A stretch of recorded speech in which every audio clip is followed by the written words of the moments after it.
바리새인들은 노골적으로 예수님에게 도전하는 것을 볼 수가 있습니다. 공격을 하고 꼬투리를 잡고, 그 이유는 예수님이 하시는 모든 말씀과 기적과 이적 표적들이 성경적이건 아니건 아무런 상관없이 절대적으로 예수님을 공격하는 데에 그들의 모든 인생을 걸 정도로, 예수님이 메시아건 아니건 상관없이 그저 예수님을 공격하기 위해서만 그들은 인생을 살아가게 됩니다. 왜 그럴까요? 그들은 자신의 기득권이 빼앗길까봐. 이 부분이 중요합니다. 우리가 건강한 교회를 향하여서 우리가 사역을 하고 나아가는 것은 무엇이 성경적인가, 무엇이 하나님의 뜻인가, 그것을 성경적으로 우리가 깨닫고 우리가 믿는 바 성경적으로 실천하는 데에 우리의 비전과 우리 사명이 있습니다. 그런데 우리의 신앙생활을 이런 성경적인 것과 무관하게 생각을 하고 나의 기준으로, 나의 잣대로, 나의 생각대로 내가 감정적으로 싫으면 싫다고 내 기분대로, 그리고 우리 교회 안에서도 말이 거창하지 사실 뭐 별거 아닙니다. 거창한 말로는 정치적 파워게임을 한다라고 할 수 있겠지만 사실은 그 안에서 기득권 싸움이죠. 기득권 싸움. 누가 내 편인가? 내 편이 누가 와 있나? 누가 나의 주장을 들어줄 것인가? 누가 내 말을 들어주는가? 파워게임을 교회 안에서도 우리끼리도 그러한 모습들을 서로에게서 볼 수 있게 됩니다. 그런 기득권 싸움 가운데에 우리의 신앙생활이 우리 이 공동체 안에서 나타나게 된다면 복음을 전해도 그 복음은 들리지도 않고요. 성경적 말씀이 선포돼도 나와는 무관하다고 생각합니다. 이게 사탄이 주는 혼동이에요, 혼동. 교회 안에서의 혼동. 나하고는 무관하다. 성경적이건 복음이건 아니건 상관없이 나하고는 무관하다라고 생각하는 것이 기득권 싸움을 싸우고 있는 오늘날 이 시대의 교회 안에서의 영적 전쟁입니다. 나는 아니라고 생각하지 마십시오. 그 안에 내가 기득권 싸움을 하고 있지는 않은가라고 한번 생각해 보시길 바랍니다. 바리새인이 그랬습니다. 그래서 예수님을 어떻게 해서든지 정죄하기 위하여서, 아니 예수님을 정죄하는 그 목적은 예수님을 제거하기 위해서 그들의 기득권 싸움을 하게 되는 것이죠. 1절과 2절 말씀을 함께 읽겠습니다. 시작. 그때 예수께서 안식일에 밀밭 사이로 가실새 제자들이 시장하여 이삭을 잘라 먹으니 바리새인들이 보고 예수께 말하되 보시오, 당신들의 제자들이 안식일에 하지 못할 일을 하나이다. 유대인들에게 있어서 안식일에 하지 말아야 될 규정을 스스로 정해놓은 곳들이 있었습니다. 율법 그 이상으로 자신들이 스스로 정해놓은 규율이 있었는데, 안식일에 하지 말아야 할 규정 39개, 추수를 금지해야 될 규정이 있고요. 이 규정은 이삭을 자르면 안 된다, 자른 행위를 해서는 안 된다, 탈곡을 금지할 규정, 키지를 금지할 규정, 이 세 가지를 바리새인들이 제자들에게 꼬투리를 잡는 것입니다. 이 법들을, 이 규정들을 어겼다라고 해서 그 현행범으로 잡은 것인데, 현행범으로 제자를 잡았으면 사실은 제자들에게 이 죄를 물어야 되는 것이죠. 그런데 바리새인들은 누구에게 책임을 묻고 있습니까? 네, 2절부터 다시 보시게 되면 예수께 말하되 보시오. 그러니까 예수님에게 책임을 묻는 거예요. 바리새인들의 모든 관점은 제자들이 법을 어겼건 뭐건 상관없이 모든 것이 예수님을 공격해서 예수님을 무너뜨리게 하는 데에 목적이 있습니다. 여기에는 사탄의 계략이 있다고 보는 것이죠. 마찬가지로 사탄 역시 어디에 초점을 가지고 공격을 하는가? 교회를 무너뜨리는 데에만 관심이 있습니다. 교회를 분열시키고 한 마음을 깨트리고 서로 정죄하게 만들고 성경에서 요구하고 있는 안식일의 정신을 생각하지 아니하고 율법의 정신을 생각하지 아니하고 그 법을 어겼냐 어기지 않았냐라는 그 기준 잣대를 가지고 정죄하여서 교회를 분열시키고 넘어뜨리게 하는 데에 사탄은 모든 것을 쏟아붓습니다. 바리새인이 지금 그렇게 하고 있다는 것이죠. 사실 바리새인들은 율법의 전문가들입니다. 그러나 모세의 율법에 의한다면 안식에 대해서 무엇이라고 말하고 있는가? 안식일을 거룩히 지키라고 말을 하고 있죠. 그럼 거룩히 지킨다는 것이 무엇인가? 안식일에 일을 하지 말아라. 안식일에 겨를 따먹지 말아라. 이 내용이 아니죠. 사실 전문가라면 안식일을 거룩히 지킨다라는 그 뜻이 무엇인지를 사실은 그들도 알고 있지만 기득권 싸움, 감정 싸움, 분파 싸움 가운데에 자신들에게 이익을 얻고자 그 정신을 무시해버리고 온전한 하나님 우리에게 주시는 그 메시지, 그 깊은 뜻을 잊어버린 것도 아니에요. 무시해버리는 거예요. 거부해버리고 자신의 주장만을 내세우고 있는 그들의 악한 행위들을 보게 되면 사탄과 별 다를 것 없다라고 볼 수 있습니다. 안식일을 그렇게 지킨다는 것은 안식일에 아무것도 하지 말아라. 그럼 굶어 죽어도 어떤 일도 하지 말라는 얘기일까요? 그래서 유대인들, 전통 유대인들은 안식일이 되면 정말 아무것도 하지 않기 위해서 가식적으로 하는 일들이 굉장히 많이 있습니다. 본인들은 율법을 다 지킨다고 말을 하면서 다른 사람에게 일을 시키죠. 다른 사람이 죄를 짓는 것은 괜찮다 생각하고 내가 죄를 안 짓지 않아야만 된다라는 그러한 생각을 갖고 있습니다. 엘리베이터도 스스로 버튼을 누르지 않습니다. 내가 누르는 순간 일을 했다라고 보기 때문에 그래서 다른 사람에게 부탁을 하죠. 지금은 아예 안식일이 되면은 각 층마다 자동적으로 엘리베이터가 서게 돼 있다고 합니다. 그 정도로 이 법을 지킨다고 하지만 그 안에 수많은 그러한 숨겨진 또 다른 의도가 굉장히 많이 있는 것을 볼 수가 있습니다. 당시 팔레스타인에서는 밀을 추수할 시기가 되면 남의 밭에 가서 먹을 만큼 양심적으로 먹는 것은 법적으로 허용을 했습니다. 그런데 이 바리새인들은 예수님을 잡기 위해서 그들의 주장을 이렇게 그들도 법을 어겨가면서 예수님을 제거하려고 하는 것이죠. 그렇다면 우리는 안식일을 어떻게 지켜야 하는가? 안식일은 우리가 안식일에 대해서 깨닫고 그 정신을 지키는 것입니다. 사람이 만든 추가된 법을 지키면 천국 가고 지키지 않으면 지옥 간다라는 것이 아니죠. 안식일을 거룩히 지킨다라는 것은 여기에 대한 진정한 의미와 정신은 일주일에 한 번 주님께 나아가서 일주일에 한 번만 주님을 바라본다라는 것이 아니라 모든 삶을 허락해 주신 그 시간 가운데 내가 감사 찬양을 그 시간 속에서 드리겠다라는 차원에서의 안식일의 정신이 있는 것이며 또한 그 안에서 물질에 얽매이지 말고 하나님보다 물질적인 삶, 부자, 돈, 출세를 하나님보다 우선시하는 것이 아니라 그리고 우를 범하지 아니하고 하나님은 우리에게 모든 것을 주셨음을 하나님께 예배하며 감사하며 영광을 돌리는 것이 안식일의 정신이라고 할 수가 있습니다. 그렇다면 구체적으로 안식일을 우리는 어떻게 지켜야 하는가? 첫 번째, 안식일에 아무 일도 하지 말아라. 그 법을 그들만 잘 따라라, 지켜라. 예배만 드려라. 기도만 해라. 이 얘기가 아니라 안식일을 그렇게 지킨다라는 뜻은 무엇인가?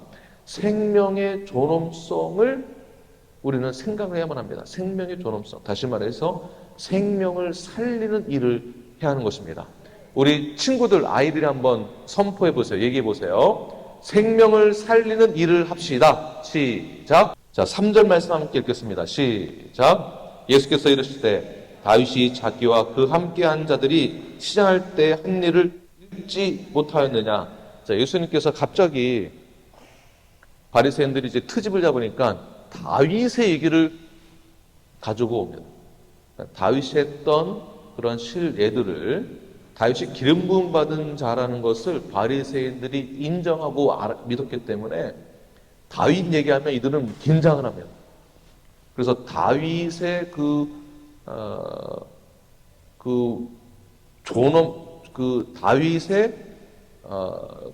다윗을 높이는 그러한 바리새인들의 모습을 예수님이 아셨기 때문에 다윗의 이야기를 하시게 되는데요. 다윗을 죽이려고 했던 사울 왕을 피해서 다윗과 그의 부하들을 데리고 다윗이 피신을 해서 노베의 땅으로 들어가게 됩니다. 도망자 신세되니까 먹지 못하고 급하게 나오다 보니까 입지도 못하고 먹지 못하고 아마 아주 피곤하고 아주 곤비한 상태에 있을 때에 다윗이 제사장에 가서 무엇을 달라고 하거든요. 먹을 것을 달라고 합니다. 4절과 5절 말씀을 함께 읽겠습니다. 시작. 그가 하나님의 전에 들어가서 제사장 외에는 자기나 그 함께한 자들이 먹어서는 안 되는 진설병을 먹지 아니하였느냐. 또 안식일에 제사장들이 성전 안에서 안식을 범하여도 죄가 없음을 너희가 율법에서 읽지 못하였느냐. 4절 5절 말씀 핵심입니다. 우리 법을 갖다 대고 법으로 따지면 우리는 다 죄인이에요. 다 죄인이에요. 그럼 하나님 왜 법을 만들어 주셨는가? 왜 율법을 만들어 줬었는가? 그러니까 율법을 갖다 대서 너희는 죄인이니까 심판, 죽어야 돼. 죄값을 치러야 돼. 그러니까 심판하기 위해서, 심판받을 만한 죄를 지은 자들은 죄값을 치르게 하기 위해서, 죽게 하기 위해서, 죽이기 위해서, 심판하기 위해서 율법을 주신 것이 맞을까요? 아닐까요? 그 목적이 아니다라는 것이에요. 죽이기 위함도 아니고 심판하기 위해서 율법을 주신 것이 아니다. 그러니까 진설병은 누구만 먹어야 됩니까? 제사장만 먹어야 되는. 다윗이 가서 배고픔에 시달렸을 때에 다윗은 내가 먹을, 레위기에 보게 되면 내가 먹을, 나와 부하들이 먹을 진설병을 나에게도 좀 달라. 그때 제사장이 어떻게 했습니까? 그 진설병을 주게 되어짐으로 그것을 먹고 그들이 어떻게 됐을까요? 생명을 보존하게 됩니다. 다시 말해서 법을 뛰어넘는 하나님의 목적을 그 안에서 발견하게 되는 것이에요. 이해되십니까? 법 위에 하나님의 존귀하신 목적과 뜻을, 생명의 존엄성을, 생명의 보존하심을 우리에게 주심으로 우리는 하나님께 어떻게 하게 될까요? 법을 뛰어넘어서 법 때문에 내가 굶어 죽고 법 때문에 내가 심판받는 것이 아니라 법 위에 계시는 하나님의 은총과 은혜로우심과 자비로우심과 긍휼하심으로 또 진설병을 먹었다고 죽는 거 아니다. 내가 너에게 생명을 보존할 수 있도록 그것을 허락하겠다. 그 진설병을 먹은 자들은 하나님을 영화롭게 영광을 돌리고 높이게 되죠. 아, 하나님이 우리를 살리시는구나. 법 위에 계시는 하나님. 그 예수님이 그 다윗을 예를 들어서 이렇게 말씀하고 있는 것입니다. 그러므로 다윗보다 더 높은 차원의 기름 부음 받은, 그러니까 다윗도 기름 부음 받았죠. 예수님도 기름 부음을 받으셨죠. 침례를 받으시고 하늘에서 천사가. 그래서 예수님이 다윗보다도 높은 차원의 기름 부음을 받은 율법 위에 계시는 분이 누구이심을 증명하고 있습니까? 바로 그가 나다. 나다. 다시 한번 자신의 왕적 권능이 있음을 다시 한번 드러내고 계시는 것이죠. 그렇다면 예수님의 제자들이 밭에 들어가서 밀을 먹었다라고 해서 그것은 죄도 아니요. 그 세상법으로 따져도 죄도 아니요. 예수님이 아무것도 모를 것 같다라고 바리새인들이 트집을 잡아서 넘어뜨리게 한 것은 이것은 절대적으로 편견에 불과한, 무지에 불과한, 시기와 질투에 의한 것이라고 볼 수밖에 없다는 것입니다. 자, 무지, 편견, 시기, 질투. 사탄이 이것을 우리에게서 조장을 합니다. 서로가 서로에게 나 자신의 기준과 잣대를 가지고 상대방을 평가해서 너는 안 돼. 이렇게 말하는 자가 무지한 거예요. 너는 안 된다고 하는 그 사람이 더 안 되는 것입니다. 그러면 안 돼. 옆 사람에게 이렇게 말씀하십시오. 그러시면 안 됩니다. 진짜 그러시면 안 됩니다. 진짜 그러시면 안 되는. 우리 또한 법의 잣대를 비췄을 때에 우리는 완전한 자가 절대 될 수가 없습니다. 율법을 갖다 대건 세상의 법을 갖다 대건 세상의 법도 세상의 법의 정신이 있습니다. 법 어기면 감옥에 보내야지. 감옥에 보내기 위해서 법을 만든 것이 아니라 법을 만들어 놓고 법 어긴 자들은 깨닫게 해서 교화되어져서 다시 이 세상에서 사회의 구성으로 살아갈 수 있도록 교도소에서 죄를 깨닫게 하고 다시 한번 훈련되어지고 교화를 시켜서 세상의 구성원으로 하기 위한 법의 정신이 있습니다. 법을 갖다 놓고 너는 나쁜 사람이야 이렇게 규정하기 위해서 만든 것이 아니라 인간의 존엄성을 다시 한번 높이기 위해서 법이 존재하는 것입니다. 그런데 법으로 갖다 대고 너는 나쁘고 나는 괜찮아. 세상법으로도 말이 안 되는 것입니다. 이 자체가. 그러므로 이것은 무지와 편견이며 또는 상대방에 대한 시기와 질투에서 나타나는 미련한 것이다. 여러분 말씀하십시오. 미련한 자가 되지 마십시오. 네, 그러므로 이 정죄한다라는 것은 무지함에서 나오는 것이며 나는 죄가 없다고 말한다는 것은 미련한 자들이 하는 것입니다. 미련한 자들. 그러므로 우리는 안식일을 두 번째로 어떻게 지켜야 하는가?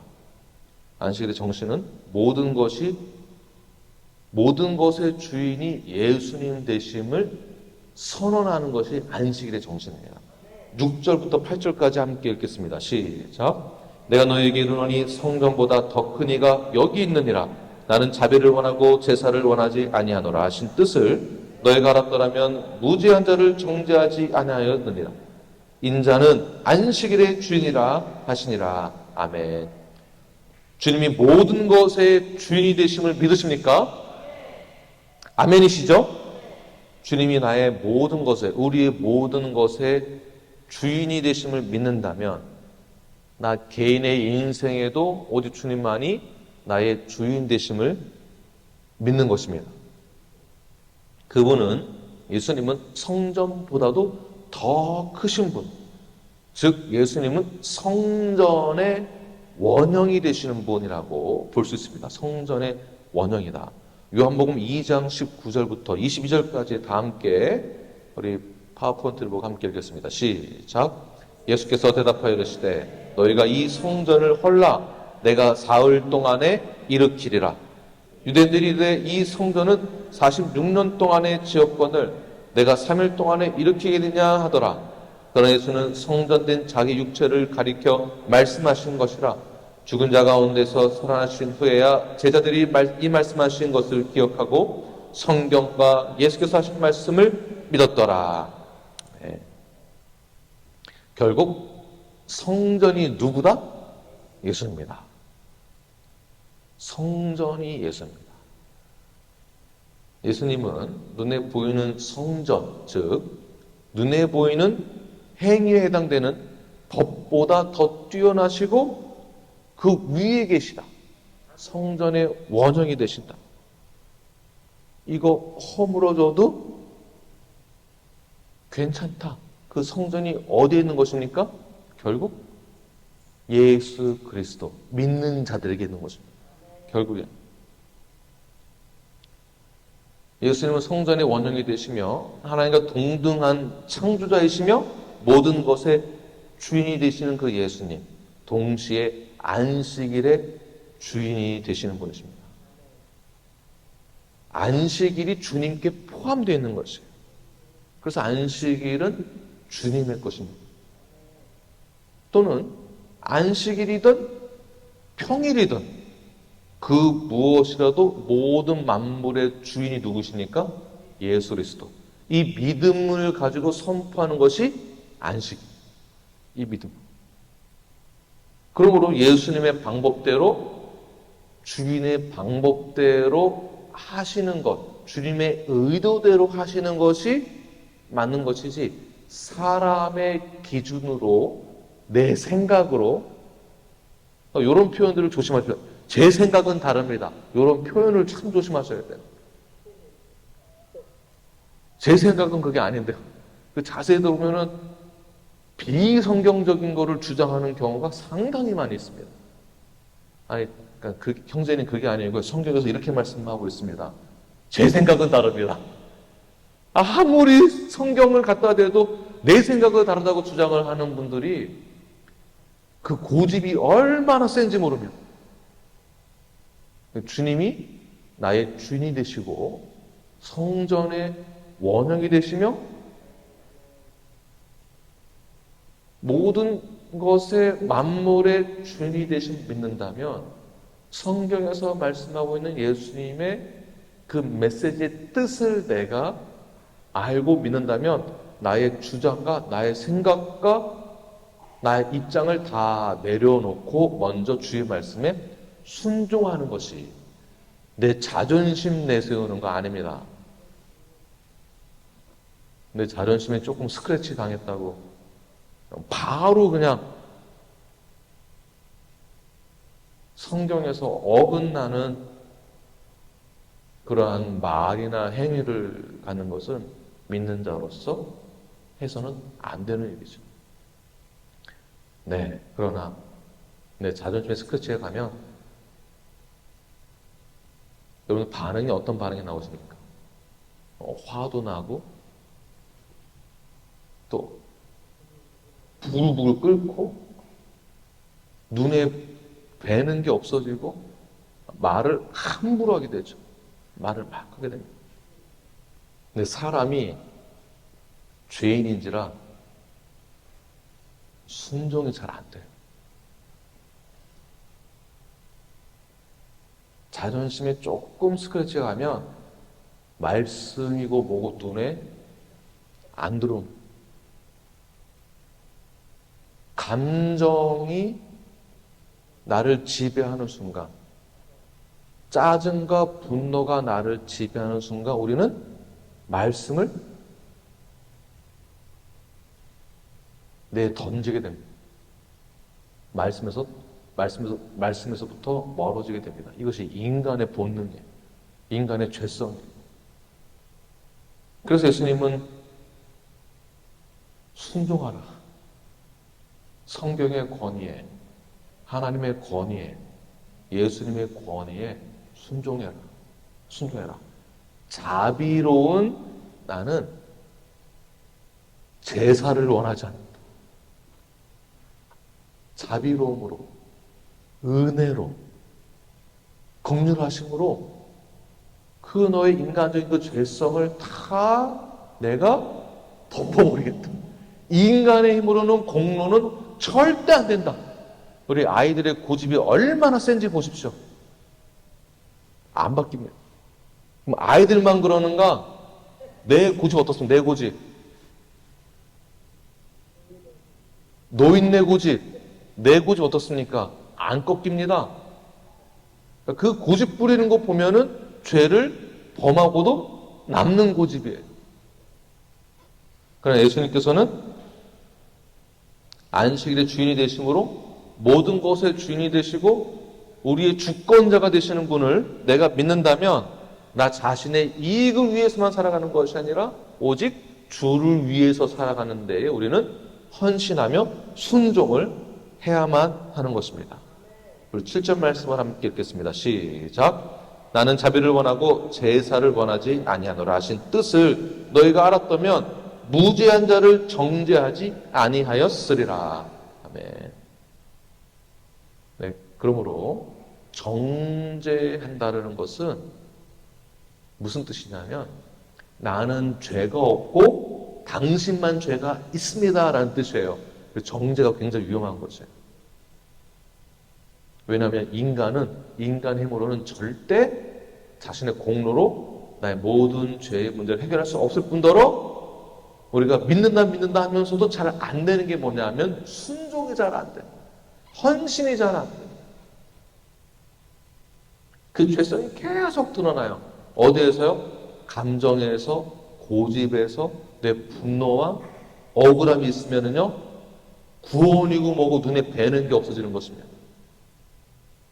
그러한 자들을 하나님이 자비로우시고 은혜로 우리를 다 죄 가운데에서 하나님의 사랑과 은혜로 하나님의 자비로우심으로 하나님의 헤아림으로 우리를 다 덮어주시고 나 같은 죄인을 하나님께서 오래 참으심으로 기다려서 돌아오라. 하나님도 우리의 죄를 우리를 정죄하지 아니하시고 은혜와 자비를 베푸시기 위하여서 기다리시면서 돌아오라고 하시는데 어떻게 우리가 다른 사람을 쉽게 정죄할 수 있겠습니까? 절대 용서할 수 없다라는 말은 입 밖에도 꺼내지 마십시오. 나 자신이 어떻게 하나님의 자비로우심으로 용서를 받았는지 그 용서를 받았고 우리는 더 위에 계시는 예수 그리스도의 은혜와 그 사랑 때문에 우리는 생명을 보존할 수 있었고 그 하나님의 자비로우심 때문에 우리는 예수 그리스도의 십자가 때문에 보혈 때문에 우리는 생명을 얻게 되었고 하나님의 자녀가 되었기 때문에 우리는 하나님께 영광을 돌릴 수밖에 없습니다. 그러므로 인간의 잣대, 법의 잣대만을 들고 판단하는 것이 아니라 이 기준 너머에 법의 기준 너머에 하나님의 은혜와 사랑을 안식일에도 깨달으시고 생명을 존중하게 여기며 내가 받은 그 은혜와 그 구원을 감사하게 여기며 그 구원을 누가 베풀어준지를 기억하여서 오직 하나님만을 예배하며 나아가시는 안식의 정신을 회복하시는 저와 여러분이 되길 간절히 축원합니다. 아멘. 기도하겠습니다.